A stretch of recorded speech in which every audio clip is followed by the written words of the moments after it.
Биылғы Ордабасы тек қана соғысымен ғана мақтана аламыз. Сол Түркістанға сандалмай-ақ. Реалдың болельщиктері духтан сынатын еді. Шайзода қақпаға тұрып жатыр. Ойын бір апама жездем сай ойын болды. Қақпадан қап кетсе болды. Ал кеше Смақов айтады, мен бұны 4 күн бұрын білгенмін дейді да. Қайратты жеңуге тырысуымыз керек. Өзбек бауырларымыз анау техничный футбол ойнайды ғой. Нағыз судьяға қалдырды дейді. Сенімді ойын көрсетіп отыр да. Сол ямалау деп ойлаймын да. И Лапорта бәріне қарсы шығып, құрметті спорт сүйер қауым, неге офсайд подкастының продюсерлерінің шешімі бойынша біздің подкастта букмекерлік кеңселер, арақ, шарап, темекі немесе де басқа да денсаулықпен сіздің қаражатыңызға зақым әкелетін жарнама ешқашан болмайды. Егер де сіздер біздің ауқасы спорт қозғалысын қолдағыларыңыз келсе, каналды донатпен қолдауларыңызды сұранамыз. Біздің деректер осы видеоның сипаттамасында жазылады. Барып көрген жоқпын. Сен ютубты қойып кетті ма дегенім?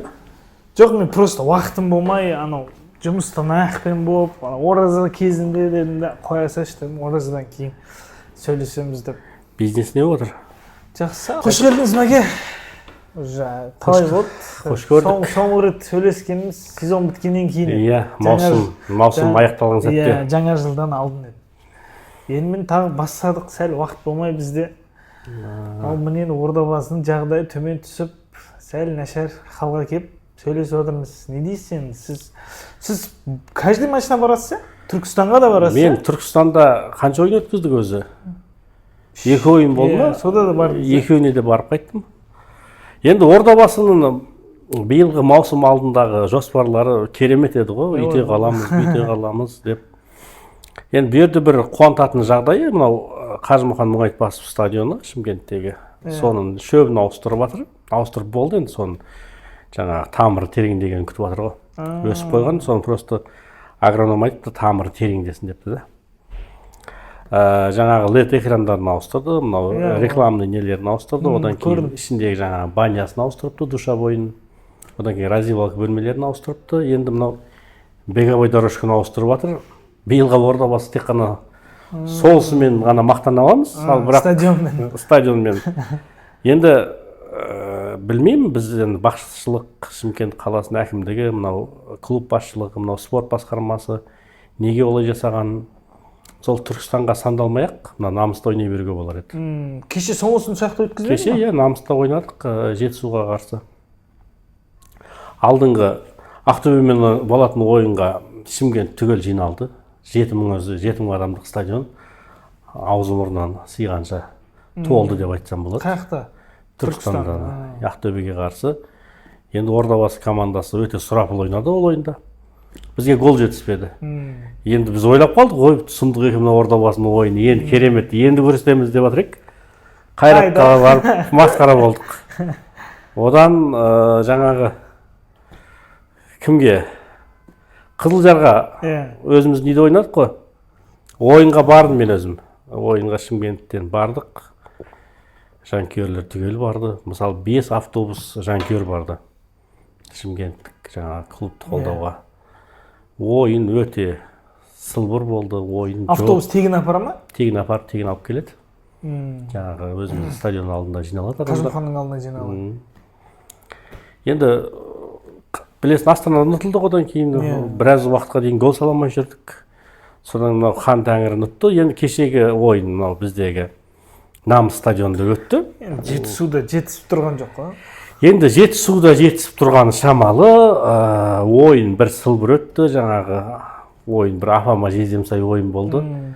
Біздің анау Бразилияның С дивизионынан ат терлетіп алдырған Эвертон деген шабуылшымыз бар. Өзі күнімізге жарап тұрған сол. Сол шабуылшы жай-жай біздің чемпионатқа бейімделіп келе жатқан сияқты. Қатарынан екінші ойында гол салды. Кешегі ойында 45-46 минуттарда салды қосымша уақытта. Сол ойын негізі Ордабасы жақсы ойнады. Кеше бір бас жоғары ойнады деп айтсам болады. Соғатын мүмкіншіліктерімізді соға алмадық.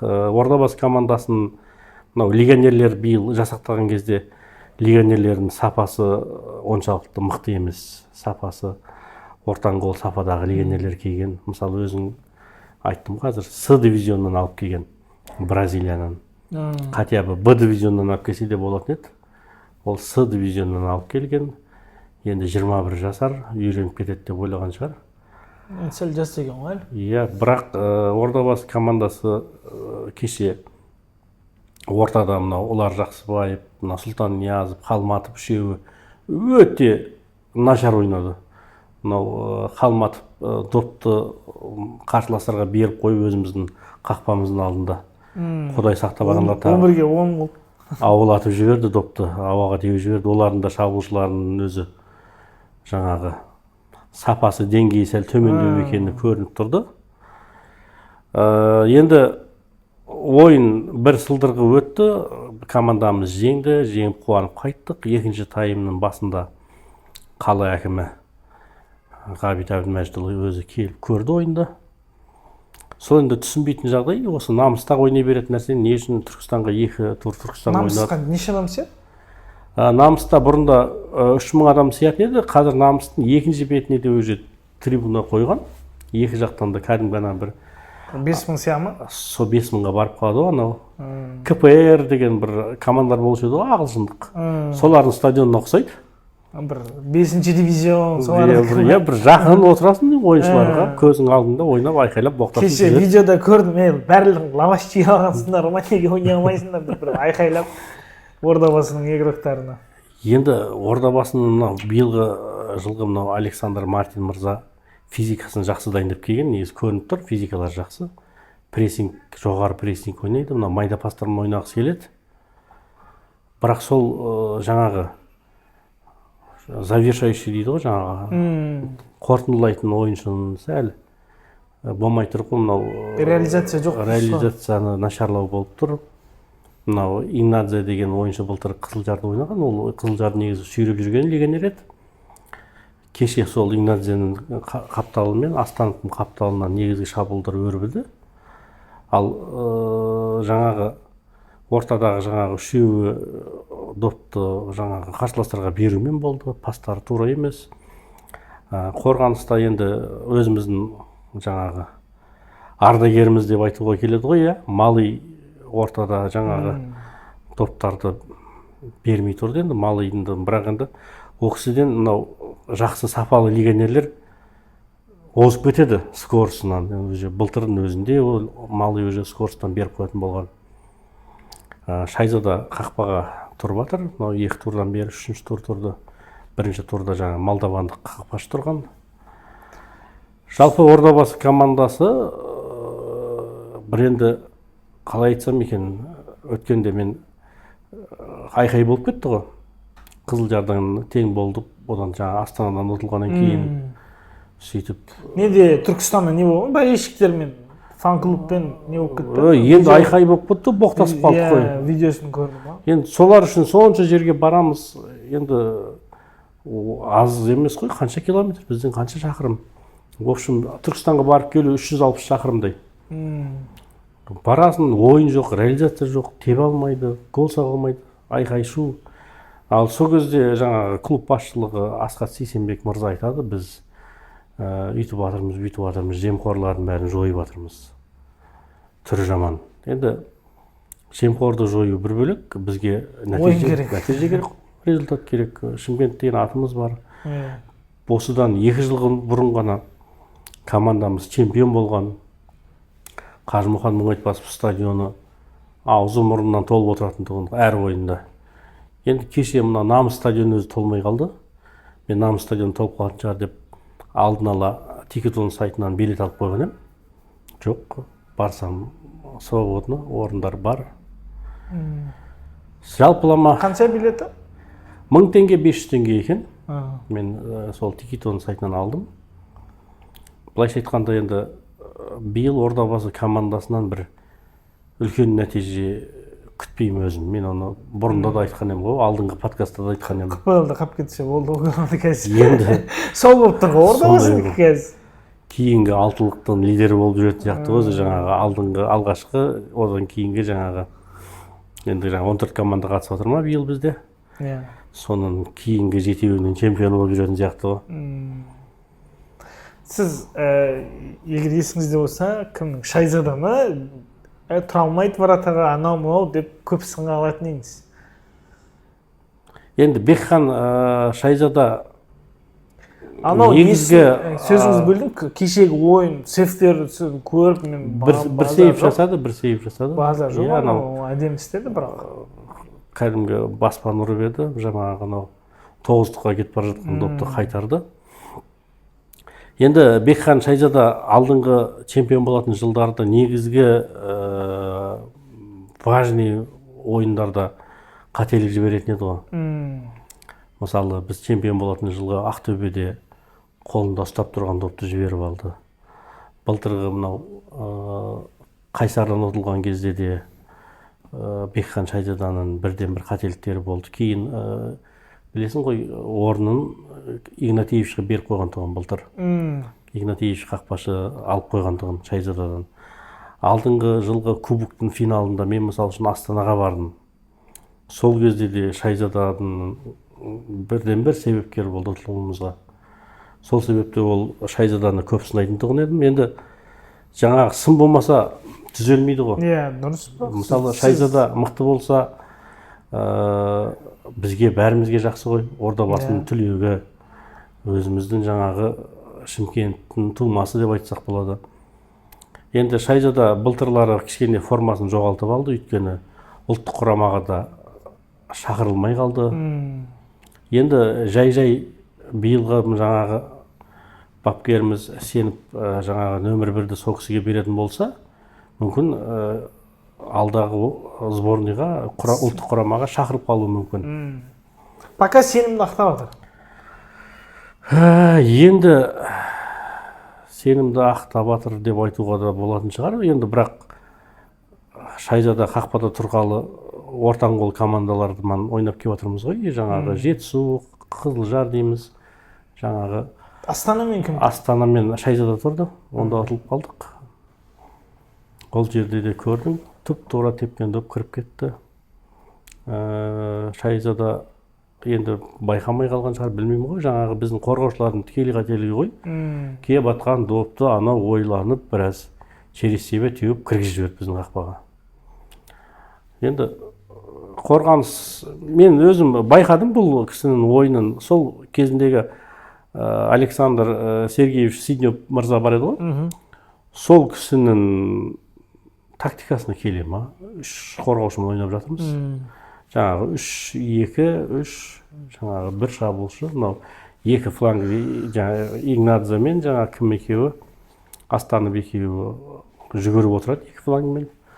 Анау соларға жаңағы көмек жасап ортада бір шабуылшымыз бар, Эвертон. Енді қараңыз, бізде қазір шабуылшы керек болып тұр. Мынау кімнің орнына, Эвертонның орнына шабуылға кімді түсіріп жүрді қазіргі уақыттарда? Еркебұлан Тұңғышбаевты. Ал Еркебұлан Тұңғышбаев ол негізі венгер болып саналады, шабуылшы емес.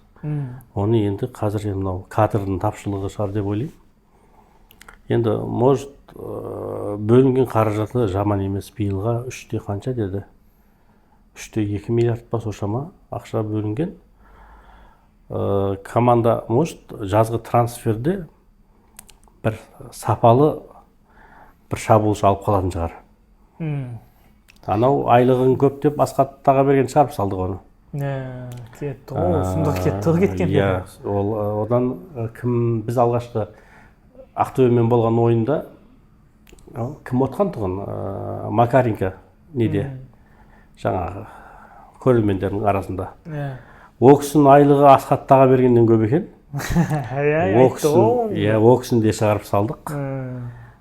Малы енді айлығын 2 есеге қысқартуға келісім беріпті. Сөйтіп Малы қазір енді команда капитаны болып ойнап жатыр. Енді өткендегі әкім орынбасарының сөзіне сенетін болсақ, шамамен легионерлеріміз 5,5-6 миллион теңгенің жобасын алады. Нормально ол. Өзіміздің түлектер бар арасында. Енді былайша айтқанда Ордабасы ортаңқол командаға айналып бара жатыр. Ол мен үшін ауыр негізі де. Конечно, 2 жыл алдын чемпион болған қазір соңғы орында тұр. Чемпиондыққа таласып жүрміз. Жоқ, қазір соңғы орыннан алға жылжыдық, өйткені кеше 5 очко болды ма қазір? кімді ұтып қойдық қой біз. Жоқ, 4 очко. 5 очко, иә, 5 очко алғашқы. Жетісу. Енді бізде кішкене гол соғу аздау, айтып отырмын ғой. Жұмыс жасау керек. Мартин айтты ғой, маған алғашында айтты, 4-5 тур керек деді, енді өткенде 10 тур керек деді, сөйтіп. Бітеді ғой 10 турдан кейін, өзі 14-ақ команда ғой бізде. 10 турдан кейін не қалады ол? Сондай жағдай. Ордабасы командасының жалпы жағдайы қазірге біршілей көңіл көншіп түспейді. Енді мынау стадионымызда мынау басталып соғылып кетпей жатыр. Қашан бітеді ол, енді примерно айтқан жоқ па әлі? Қайсы? Мынау Қажымұхан. Жоқ, Қажымұхан ол шөбі шығып қойған. Жоқ, енді уақытын айтқанша. Негізі олар осы сәуірдің аяғы деп еді ғой, бірақ енді ол сәуір емес. Жаңа агроном ләжі болса маусымға дейін ұстайық депті. Өйткені тамыры тереңдеген жағдайда сезон аяқталатын кезде пайдасы болады депті да. Бір ай енді намыста ойнай береміз. Намыстында. Май біте ма сонымен? Май бітеді, в общем, маусымда ораламыз ғой. Негізі мен стадионға барайын десем, сағат 5-те, 4-те, максимум сағат 6-да, 5-те болып отыр да. Сәл кештеу қойып, жұмыстан кейін. Былтыр есіңізде ма? Былтыр кешке баратын. Енді Түркістанда жоқ па қазір жарық? Түркістанда бар ғой жарық. Қазір енді намысқа ауысты ғой. Түркістанға бармайтын болдым енді? Жоқ, Түркістанға бармайды. Ертең Тұранмен намыста ойнайды. Наяқта ойнайды. Өзі билеттер Тикетон сайтында сатылып жатыр. Енді биыл Тұран командасы мықты. Иә, мықты келіп жатыр ғой. Жақсы келіп жатыр. Біздің Шапқоз Омаров барған. Тағы да Өзбекстаннан 1-2 ойыншылар алды. Яқшыбоев қақы кетті? Яқшыбоев бір Иранның командасымен. Солды жақсы бекет жіберді оны. Иә. Енді бір клубтың ішіндегі бір жаңағы нелер ғой, жаңағы не дейтін еді. Бірін-біріне бір ала көздік, пәленше түгеншен ойыншысы деген сияқты. Сол ойыншының жаңағы сол адамның ойыншыларын бәрін клубтан тазартыңдар делінген. В общем, сол кісінің ойыншыларын бәрі клубтан тазарды ғой не керек. Бесеу ма кетпеді ма қазір? Примерно 5 нормальный игрок кетті ғой, мен білуімше. Иә, Беседин, Макаренко, Яқшыбаев, жаңағы Умаров, Асхат таға берген кетті. Исламхан ше? Бауыржан Исламхан кетті. Көп оны айта беретін болсақ. Игнатьевич кетіп қалды қақпашы. Негізі Игнатьевич жақсы қақпашы еді. Мынау қорғаныстағы украиналық бар еді ғой, мынау оң жақ қапталда ойнайтын, ол да кетіп қалды. Біздің енді қорғанысымыз кім әлі оралмады? Сенің досың бар еді ғой? Это Сага. Иә, Сағадат Тұрсынбай. Әлі оралмады, ол негізі былтыр әжептәуір жақсы ойнап қалды. Иә, жақсы формаға кеп. Иә, енді солар оралса, может біздің қорғанысымыз дұрысталар. Енді бізге сол негізі кеше қандай ойман ойнаған білмеймін, легионерлерді кеше ортаға түсірмеді. Бізде негізі анау ортада ойнайтын легионерлеріміз бар, қара маржандарымыз. Олар негізі ойын жақсы. Бірақ кеше мынау өзіміздің жаңағы олар Жақсыбаев, мынау Сұлтан Ниязов, жаңағы Қалматов үшеуін қойған. Неге, не себепті ондай істеген білмеймін, ротация істеген. Ал легионерлер болғанда мүмкін ойын басқаша болар ма еді. Мен неде көрдім, телефонда, неде, прямой эфирде көріп жатырмын. Бір максимум 5 минутқа дейін күшіңіз жетеді да, ойынды ар жағына уже көре алмайсыз сіз анан. Уже вообще слишком жай ана ойын, не істерін білмей жатыр. Көптеген мына футбол жанашырлары айтып жатыр ғой. Біздің біріншіліктің деңгейі түсіп кеткенде бұрынғы емес, өйткені ақша аз бөлініп жатыр, одан мынау тағы да заңдар шығып жатыр, мына легионерге ақша төлемейміз деген. Легионерсіз Қазақстан футболы білесің ғой, құрдымға кетеді. Енді кеше хабарың бар шығар, мынау Жетісудың бас бапкері Самат мырза. Мынау Өзбекстан бізден 15 жыл озып кеткен, Тәжікстан бізге уже жетіп алды деген сияқты мәселелерді көтерді ғой. Енді сол кісілер енді сол нағыз сол спорттың ішінде жүрген біледі ғой, бұрыннан сол жақта жілігін болған. шағып майын ішкен кісілер, ол кісілер олар енді бір нәрсені біліп айтып отыр. Енді мынау Қазақстан футбол федерациясының басшылықтары ауысты, біз екеуміз біраздан бері неге шықпай қалдық қой. Жаңағы сол сәттерде басшылық ауысып кетті уже федерацияның. Бұрынғы кісілердің бәрі орнын босатып кетті. Енді бұл кісілер жаңағы бұрынғы футбол лиганы алып қойып бәрін өздеріне алып алды. Кәсіпқой лига жаңағы қазір жабылып қалған. Енді бүкіл бәріне футбол федерациясы жауапты. Сөйтеді, олар айтады, біз азанда, мысалы үшін төрешіні азанда айтады екен саған. Кеше естім. Бір сұт 12 сағат алдым ба? Саған мынау билет алып қойғанбыз, сен Шымкентке ұшасың деп хабарласады, сен Шымкентке ұшып кетесің. Ал кеше Смақов айтады, мен бұны 4 күн бұрын білгенмін дейді да. Енді түсініксіз жағдайлар, бірақ енді қазіргі федерацияның басшылық жаңағы мынау Марат Омаров деген кісі келген. Ол кісі енді мынау жемқорлықты түбегейлі жоям деп жатыр. Жан жақта мынау академия саламыз деп жатыр. Мынау енді бұрынғы басшылықта білесің, ана алаң деген жобамен әр шалғай жерлерге барып поле салып беріп жүрді. Бірақ қарап отырсаң, мынау өзіміздің Алашафанды ағайындар, мынау өзімізге жақын мынау Өзбекстанға қарап отырсаң, ойыншылардың да деңгейі басқаша, мынау инфраструктурасында деңгейі басқаша. Енді Алла қаласа маусым айының 10-ына Өзбекстанның ұлттық құрамасы Катармен ойнайды. Сол ойынға өзім барам деп ниет қылып отырмын. Катарға барасыз? Ташкентте болады ғой. Ташкентке барып сол Катармен, Өзбекстанмен Катардың ойынын көріп қайтсам деген ниет болып отыр. Ал оған дейін бізде 9 күн Астана аренада Қазақстан ұлттық құрамасы ойнайды. Мен бірақ енді Қазақстан ұлттық құрамасын емес, Өзбекстанды барып қолдап қайтайын деп шештім. Енді футбол бізде сол кішкене кенжелеп қалды. Жалпы қазақ футбол емес, негізгі біздің жаңағы жанымыз ашитын Ордабасы командасы ғой. Түсіп кетті. Ордабасы командасында деңгейі түсіп кетті. Енді соңына көшсек, айта берсек сөз көп. Қалай ойлайсыз? Бірінші лигаға түсіп кетпей ма Ордабасы? Жоқ. Бірінші лигаға түспейді. Түспей ма?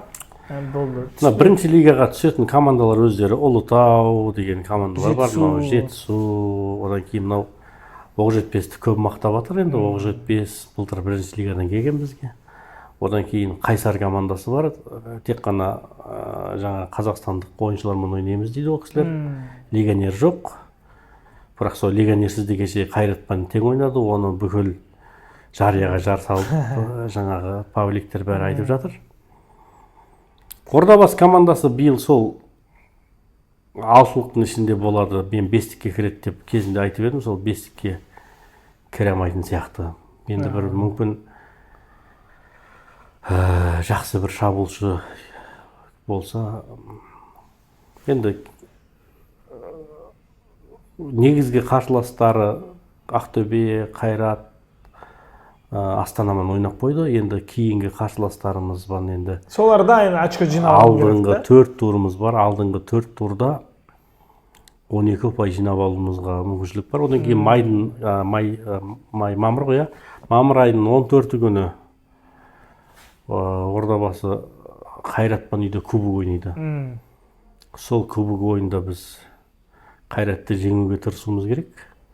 Енді Қайрат 3 фронтта ойнай алмайды деп ойлаймын, өйткені алда оларды жаңа чемпиондар лигасының іріктеу ойындары бар. Сол себепті мүмкін кубокты бізге берер деген ой қоянды. Финалға шығып жатсақ, жаңағы стадион салынып жатыр Қызылорда қаласында, жаңа стадион. Жаңағы Қызылорда арена деді ма? Сол стадионда кубоктың финалы өтеді деп жатыр, 11 мың адам сияды екен. Қызылордаға машинамен да барып қайтуға болады. Барып қайтамыз, егер финалға шығып жатса. Болды, сонымен Ордабасының темасын жабайық. Енді Құдай қаласа ертең матч. Біздің матчтан алдын шығарамыз видеоны, құдай қаласа. 26-сы ғой матч Тұранға қарсы. Эл Классико болады мүмкін. Енді Тұран бізге ыңғайсыз қарсылас. Біз Тұранды былтыр жеңдік қой деймін. Біз алдыңғы чемпион болатын жылы әреңдеп отқанбыз, 92-ші минутта салып. Екеуміз бірге көрдік қой деймін сол матч есімде бар. Енді биыл Тұран командасы Ордабасыға ұтылады деп мен айтамаймын. Ертеңгі ойында мүмкін тең нәтиже болып қалатын шығар. Ұтылмайды деп айтасыз. Өзіміздің қабырға көмектеседі, Тұранға ұтылмаймыз деп ойлаймын. Болды, сол Ордабасын жабайық. Ал енді кішкене Еуропаға көшейік. Еуропадан көшер алдын кеше Өзбекстанның 17 жастар балдарын көрдіңіз ба? Көрдім. Не істегенін? Иә. Респект дедім. Енді соны мойындау керек, енді конкретно мойындады қызды ғой. 9 адаммен ұту деген сұмдық болды ғой. Мен вообще күтпегенім. Мен ойладым бір ничья болып қалады, қазір 1-1 болып қалады, кейін арабтар тағы бірдеңе істеп 120-нешінші минутта бірдеңе болып ұтылады Өзбекстан деп ойлаған едім. Бірақ ана көрдіңіз ба? Очкосынан өткізіп екеуін гол ұрып мойындатты. Өзбек бауырларымыз анау техничный футбол ойнайды ғой, алда анау дриблинг жасап. Зор істеді бірақ. Бұл Азияның футболын көрсең, өзі сен шашың ағарып кетеді. Сен хорошо, что Азияның футболын көрмейсің. Мен Азия чемпионаты болды Катарда. Соны анау Спорт плюс арнасы тікелей эфирде көрсетті ғой. Ана шашыңды ағартып жібереді, ана судьялар нағылы бұрады ғой. Кәдімгі нағылы өтірікті жаңағы Құдай кешірсін. 10 минут қоса сала ма? 10 минут қосқан бір бөлек қызыл қағаз беріп қолап шығарып жібереді, одан пенальти береді. Кеше бірақ мен бірдеңе көзім түсті. Анау енді екінші қызылы, қызыл болуы мүмкін еді. Екінші қызыл. Бірінші қызыл енді сәл қосты судьяша. Сөйтеді, айтып жатырмын ғой, ол сөйтеді. Кейін анау тренері қарсылық көрсетір Өзбекстанның. Анау жүгіріп келді судья. Тренер сөзді айтты, битті. Көріп тұр деді ғой. И сөзде Өзбекстанның комментаторы айтып отыр да. Бұл судьяны дейді да, нағыз судьяға қалдырды дейді да. Сөйтіп айтты ғой. Түсінді да бәрі. Сонымен мен респект. Сол енді кішкене. Ол жігіттердің бәрі оралды. Кеше енді мынау бір ковидтан берді ғой. Көрсетіп отыр. Бәріне бір ковидтан берді. Бір ковидтан кетті ғой. Енді бұларды жайлап жақсы ойнап жатса, жаңағы анау кім құсап? Құсап Геленваген мінеді. Сол енді кішкене сәл Европаға көшсек, футбол көріп жатсыз ғой, Европаны обязательно. Енді футбол қараймыз ғой. Не деп ойлайсыз, Лига чемпионов кім алады? Енді чемпиондар лигасын мен Барселона алады деп отырмын. Өйткені Барселонаға биыл қарсылық танытатын команда кем деген болып қалды ғой. Кешегі Мальоркамен ойында түнде 40 рет деп. 40 рет тепкені мен. Анау несін көрдің ба? 2-3-те бір нәрсе. Бұл Барселонаның қазір бұлар шашатып қоятын болды. Әр 2 күн сайын ба, 3 күн сайын ойнап. 2,5 күн сайын болып отыр. Сағат бойынша 3 күнге жетпейді.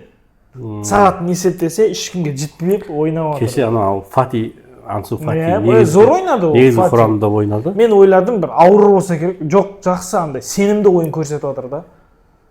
Мен енді Манчестер Юнайтедтің жанкүйерімін ғой мен. Бұл кешегі камбэкін. Мен түсінбеймін да, мынау Флик мырза қанша уақыт жұмысы жүрді, неге соны шақырып алмасқа деймін да. Мынау Барселонаға келіп, көрдің бе, қандай мынау Рафиня дегендер Саудияға кететін адам еді ғой. Бомбардир болып, енді биыл анау алтын допқа басты үміткер болып кетті. Флик айтқан ғой, Хави жүрген кезде Флик Барселонаның ойынын көргенде әйеліне айтқан деген сол кезде. Бұл игроктардан зор нәрсе шығарса болады деп әйеліне айтып берген екен да сол кезде. Хави тренер болып жүргенде. И Лапорта бәріне қарсы шығып, Хави қалсын деген ғой бәрі. Лапорта бәріне қарсы шығып, Фликті әкелді ғой. Енді Лапорта міне дегенде, менің айтқаным зор болды деп, өзім сенім зор болып отыр да кез. Жоқ, мынау травма алу да азайыпты дейді. Өйткені ана жақта испан немістері біріккен дейді. Сөйтіп неміс машинасы болды ғой оларда. Өздерінің жаңағы кухнясын қадағалайды екен, жаңағы асханасын, жаңағы тамағы, басқасы. Күнден білесіз бе, 70-ші ойында каждый ойында ойнап отыр күнде. Темірдің бірдеңе ол, бір тексеру керек оның қанысы. Шаршамайды ғой анау, жүгіре береді. Енді мынандай сұрақ сізге, золотой мяч. Егер сізден сұраса, қазір кімге бересіз? Қазір. Дәл қазір алтын допқа негізгі басты үміткер меніңше сол Ямал деп ойлаймын да. Мен кеше Ямалдың анау бірінші таймдағы анау аяқтың сыртынан шығарып берген пасын көрдің ба? Ой, гол болу керек еді ғой негізі. Ольма салмай қалды ғой. Болмаса 17 жасар бала ғой, қалай ойлайды көрдің ба? IQ кетіп қалған. Бірақ мен Педриге беретін болатын. Педрінің кеше Мальоркамен каждый матчта бар ғой, бірақ 3-4 адамды өзіне алып жүреді. Иә, допты бермейді. Ол кішкентай қой тағы. И бірдеңені сездім мен, бұрын Месси бар кезде де бұндай характер жоқ еді Барсада.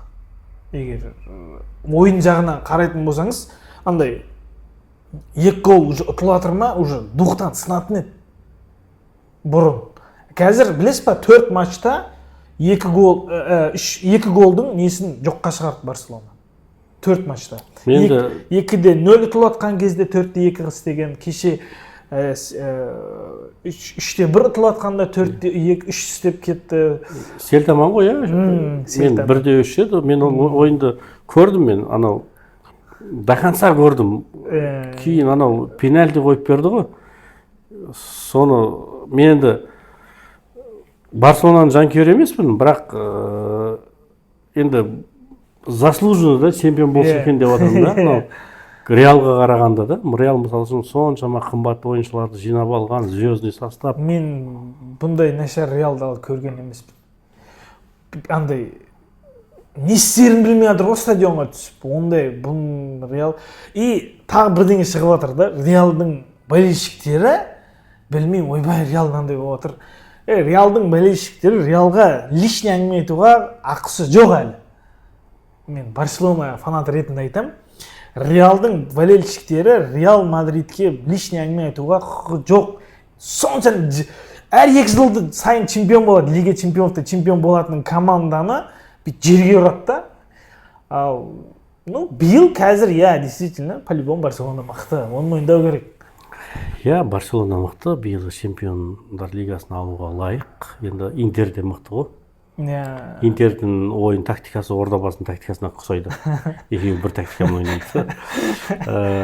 Мен енді Баварияны Интерден өте алмайтынын білгем негізі, өйткені Баварияның биыл қорғанысы нашар, мынау жаңағы оларда мынау Реал сияқты өзің барсаң есігі ашылады, мега есігі сияқты болып тұр ғой. Енді ішкі біріншілікті де алса жаман емес Бавария. Бірақ кеше енді біздің Қазақстанның мынау бетке тұтар спорт сарапшылары Арсеналдан өтіп кетуі, жаңағы Арсеналман Пари Сен-Жерменнің жаңағы Ливерпулдан өтіп кетуін Чемпиондар лигасының деңгейін кішкене түсірді дейді. Соған қалай қарайсың? Қалай? PSG мен Арсеналдың өтіп кетуі ма? Жаңағы Реалдан біреуі Ливерпул. Жоқ, мен оған қосылмаймын. Чемпиондар лигасының деңгейін төмен түсірді деп тұр. Ол нәрсе жоқ. Бір жылда мысалы Аякс өтіп кеткен. Аякс кім ол Аякс? Реалдың алдында. Деңгей ол жоқ, ол түскен жоқ. Соған заслуженно еді Реал. Егер Реал өткенде, мен сол кезде айтатын едім, бұндай ойынмен олар полуфиналға лайықты емес. Реал лайықты емес бұндай ойынмен. Допты алады, іште не істерін білмей жатыр. Ана Винисиус'та вообще жоқ ойын. 0, 1 емес. Арсеналмен ойында қалған ойындарын енді білмеймін, мен көп қарамаймын. Арсеналмен ойынды конкретно қарадым. Енді Ливерпуль мен PSG, енді PSG-ның ана ойын айтамаймын. Ливерпуль бейшара болып қалды ғой, бейшара, іштен істей алмай жатыр. Салах вообще допты алып бір алда бірдеңе істей алмай жатыр. Анау Пари Сен-Жерменде ойнады ғой. Алғашқы ойын, сол ойынды көрдің ба? Алисонның сейфтері ма? 2 аяғын бретке тұқты ғой, прямо кәдімгі. Кешегі Мальорка болды ғой, қамап тастады ғой. Бірақ ұтылып қалды да, бірақ қамап тастады. Енді оларда да биыл негізгі шабуылшы жоқ қой, оларда жаңағы Барселона сияқты биыл күшейіп кетті негізі. Тренер мықты ғой. Иә, олар Мбаппеден жаңағы Мбаппені жіберді да, сөйтіп білмеймін, күшейіп кетті ғой. Мбаппе енді Реалға келіп, енді биылғы жыл сондай болған шығар, енді анау Пап Карлоны жаңағы тактикасын, жалпы футболы ескірген футбол деп айтып жатыр. Олардың тактикасы былай ғой. Тактикасы қорғаныста жүреді да, мынау индивидуальный ойыншыларға сенеді. Соған сенеді да. Скорсы, жаңағы Винисиустың скорсы сөйтіп ойнайды ғой негізгі. Енді кросс жоқ қой биыл, пас шығарып беретін, нормальный бір пас шығаратын адам жоқ, орта вообще жоқ. Футболда заң бар ғой, орта кімдікі, сол ұтады деген. Иә. Реалдың ортасы вообще жоқ. Бір ортаға бір игрок алу керек. Защита вообще айтпаса да болады. Енді білмеймін, ертең Эл Классикода не болады дейсің? Ертеңгі Эл Классиконы мен Барселона жеңеді деп отырмын. 26-сы жаңа кубокты қоя. Барселона жеңетін шығар деп тұрмын. Бірақ енді Барселона қазір жаңағы календары өте тығыз. Өте тығыз. Барселона бұны жеңіп қойса, алда Интер бар 3-4 күннен кейін. Енді ол бір ойымен Чемпиондар лигасының финалы тұр. Мүмкін ертең может ротация жасайтын шығар. Бұл нәрсе мынандай, егер анау групповойда есіңізде болса, Ла Лигада Реалмен ойнайды. Кейін Бавариямен ойнайды. Арасы ол да 3 күн еді. Көбісі айтты, міне енді көреміз Барсаны. Екі мықты команда. Баварияны жеңіп болғаннан кейін ба? Иә. 4-0 болған кезде ма? 4-0, 4-1, үшеуіне де 4-4 тығып тастаған еді. Сол кезде көреміз, екі мықты команда бірге келіп жатыр, сол кезде көреміз анау-мынау деп айтқан еді. Қазір Левандовский жоқ енді. Левандовский жарақат алып қалды. Интер ответный матчына да түспейді деп жатыр. Может, ответный матчқа түсіп қалуы мүмкін. Ал бірақ Мбаппенің жағдайы қалай болып отыр екен? Мбаппе түседі. Ойнай ма екен? Иә, ойнайды деп оқыдым мен Telegram каналда. Енді білмеймін. Мен енді шынымды айтсам, ол Европа футболын шілей мынау қарап зерттемеймін, сол ойын болып жатса ғана қараймын. Кешегі анау Лига Европаға жаңа менің командам ауысатын болса, көрдің ба, айтып жатыр осы ғасыр ойынына тең ойын деп жатыр. Мықты ойын болды, бірақ мойындау керек Манчестер Юнайтед. Юнайтед главный неге түспейтін болды олар? Чемпионшипқа түспейтін болды. Қалды. Енді АПЛ-ды ойламаса да ойнамай қояды енді, енді бәрі күштің бәрін Лига Европаға аударады. Олар кіммен договорға тұрған екен ғой? Оларда Adidas педі? Спонсор жидесінде кім? Nike па, Adidas па? Оны білмейді екен. Егер Чемпиондар лигасына қатыспай қалса, бұлар оларға не төлейді екен? Не стойка төлейді екен? Манчестер Юнайтед. Оларға Адидасқа төлей ма, сонда сол фирмаға төлейді? Фирмаға төлейді екен. 1,5 миллион деді ма? Өзінің жаңағы келісім жатты. Енді қазір Лига чемпионатқа шығу керек Манчестер Юнайтед. Басқа жол жоқ қой, одан басқа. Соған тек қана сол арқылы болды ғой. АПЛ-да түсірмейді ешкімді. Жігіттер мына жақта ойнаймыз деп ойнай береді ғой. Мен чемпионшипқа кетіп қаламын деп ойымдаған едім. Жоқ, Манчестер Юнайтед чемпионшипқа кетіп қалса, енді АПЛ-ды жабу керек қой. Күн батыстан шығып қалар деп қойса. Манчестер Юнайтед че? Сол, рахмет мәке келгеніңізге. Сіздермен болған Марат мырза және мен Заир. Қош, сау болыңыздар. Мынау бір экранға қарап айтып жіберейін. Мынау ертеңгі жаңағы Тұранды қабылдайтын ойынға мынау шымкенттік жанкүйерлер түгел келсеңіздерші, мынау Намыс стадионын толтырып отырайық.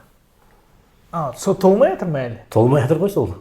5 адам 5000 адам. 5000 адам толмай жатыр. 30,000-ды толтырған. 30,000-ды толтырған. Просто анау түнде еді, мынау қазір күндіз адам келуі. Бұл демалыс күніне сәйкес келеді ғой. Сол үшін келіңіздер. Бізде Шымкентте демалыс күн жоқ қой негізі. Иә, бізде демалыс жоқ, иә. Демалыс күн жоқ қой Шымкентте.